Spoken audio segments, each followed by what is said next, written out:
Hello guys, welcome back to the Civil Engineering YouTube channel. Please subscribe our channel for daily civil engineering videos. Today our lecture is about the isolated footing. The isolated footing is the one type of the footing. The footing is a very important structure component which is used to take the load of the above structure and to transfer it to the soil without any settlement. So the design of the footing is very important. If your footing is not well designed, so it may happen that that there is some settlement in your structure and it may collapse the whole structure. So that's why it's very important to take care of the footing. There are various types of the footing, depends on the number of factors, like which load is acting on your building and how is the geometry of your building. So according to these conditions, we decided which type of footing to take. So one of the footing is the isolated footing. The other type of the footing is I just want to mention the names of the other footings, is the combined footing,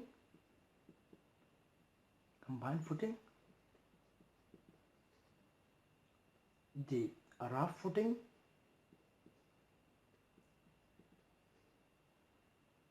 the wall footing,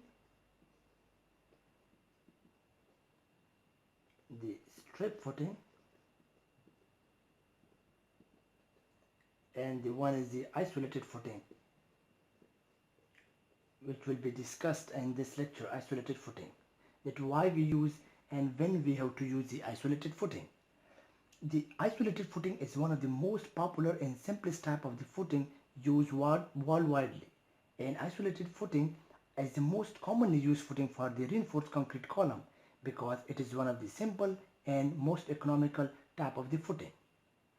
So I just mentioned the names of these different types of the footing. In this lecture we have to discuss just the isolated footing, and the isolated footing also called as the spread footing.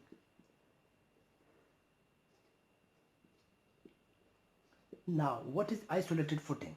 The isolated footing is the footing which is just used to carry the load of a single column.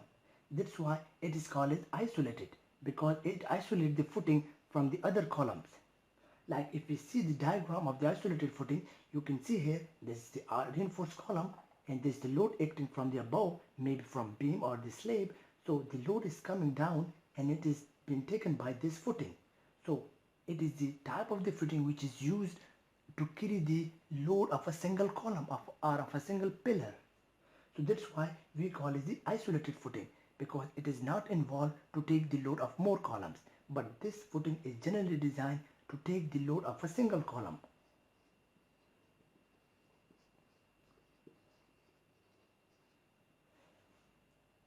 So this is the column and this is the footing we provide. So this footing will be called as the isolated footing or the spread footing, in which the load is coming from the column and it's responsible to take this load, and this load being spread through the whole cross section of the footing, and then it will be carried out to the soil similarly in this way. And soil has soil should have the higher bearing capacity to take this load. So we can say that the isolated footing is a type of footing which has the capacity to take the load of a single column. Now we have to mention that when we have to use the isolated type of the footing.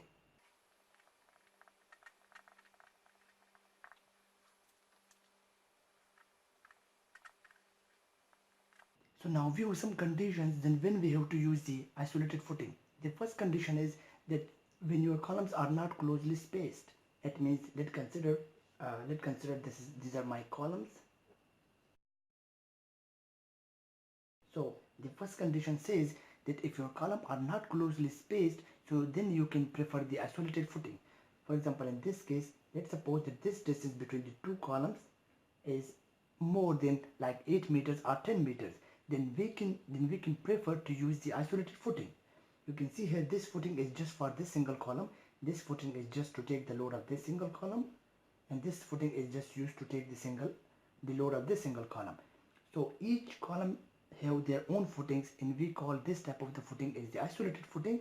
And in this case the columns are not closely spaced, so we can provide each column with its own footing. If these columns are closely spaced, then we don't prefer to use the isolated footing, but we prefer to use the combined footing. So the first condition is to use the isolated footing when the columns are not closely spaced or they are far away from one another. So then we can prefer to use the isolated footing. The second condition for the isolated footing is the second most important point that when we have to use the isolated footing is that the loads on footing are less. It means if you small amount of load on your column and footing, then you have to use this type of the footing, which is the isolated footing. If there is a huge amount of load on your footing and column, then you cannot use this type of the footing, because this footing is generally for the less amount of the load.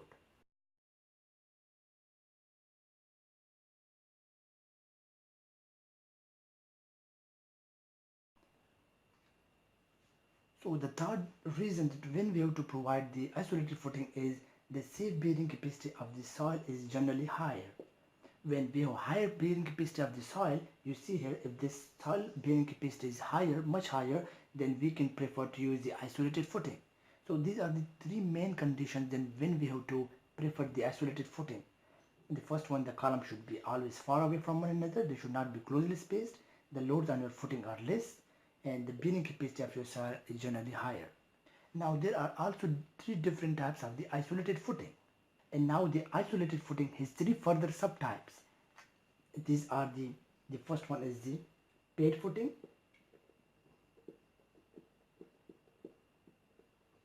It's with the uniform thickness. Uniform thickness. It means if I draw the shape of this type of the footing, so consider this the column and this is the footing. So the thickness is uniform in this case. This is the load coming from the column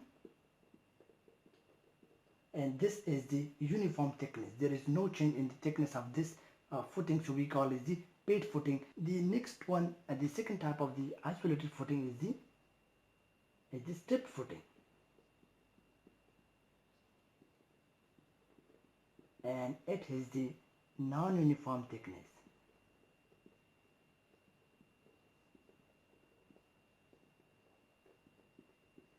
So if I draw this type of the footing, this is the column, and then so this is the load coming from the column, and this is the footing, which is called as the stripped footing in this case.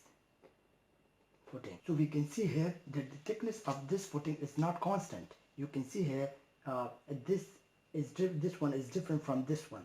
So we have different thickness of the footing and the stripped footing. So it is quite different from the paid footing. And the stripped footing, we have the non-uniform thickness. As you see here, the shape of this one is quite different from this one. And in this case, we have just one thickness. But in this case, we have two different thickness. You see here, this one is quite different from this one. The third type of the footing, of the isolated footing, is the sloped footing. Is the sloped footing. And this type of the footing also called as the trapezoidal, because it is in trapezoidal section. So it is if we draw the shape of this type of the footing, it will look like this, like a trapezoid. So you can see here, this is the column load coming, this is the column, and this is the footing, while this footing is now in slope form. You can see here there is some slope in this footing, so that's why this type of the footing is called as the slope footing, because we have some slope here at the start of the footing, and also this looks like a trapezoid, so that's why it's also called as trapezoidal footing. So these are the three different types of the isolated footing: the paid footing, the stepped footing, and the slope footing. Hope you guys understand the isolated footing, and don't forget to subscribe my channel for daily civil engineering videos. Thank you for watching my video.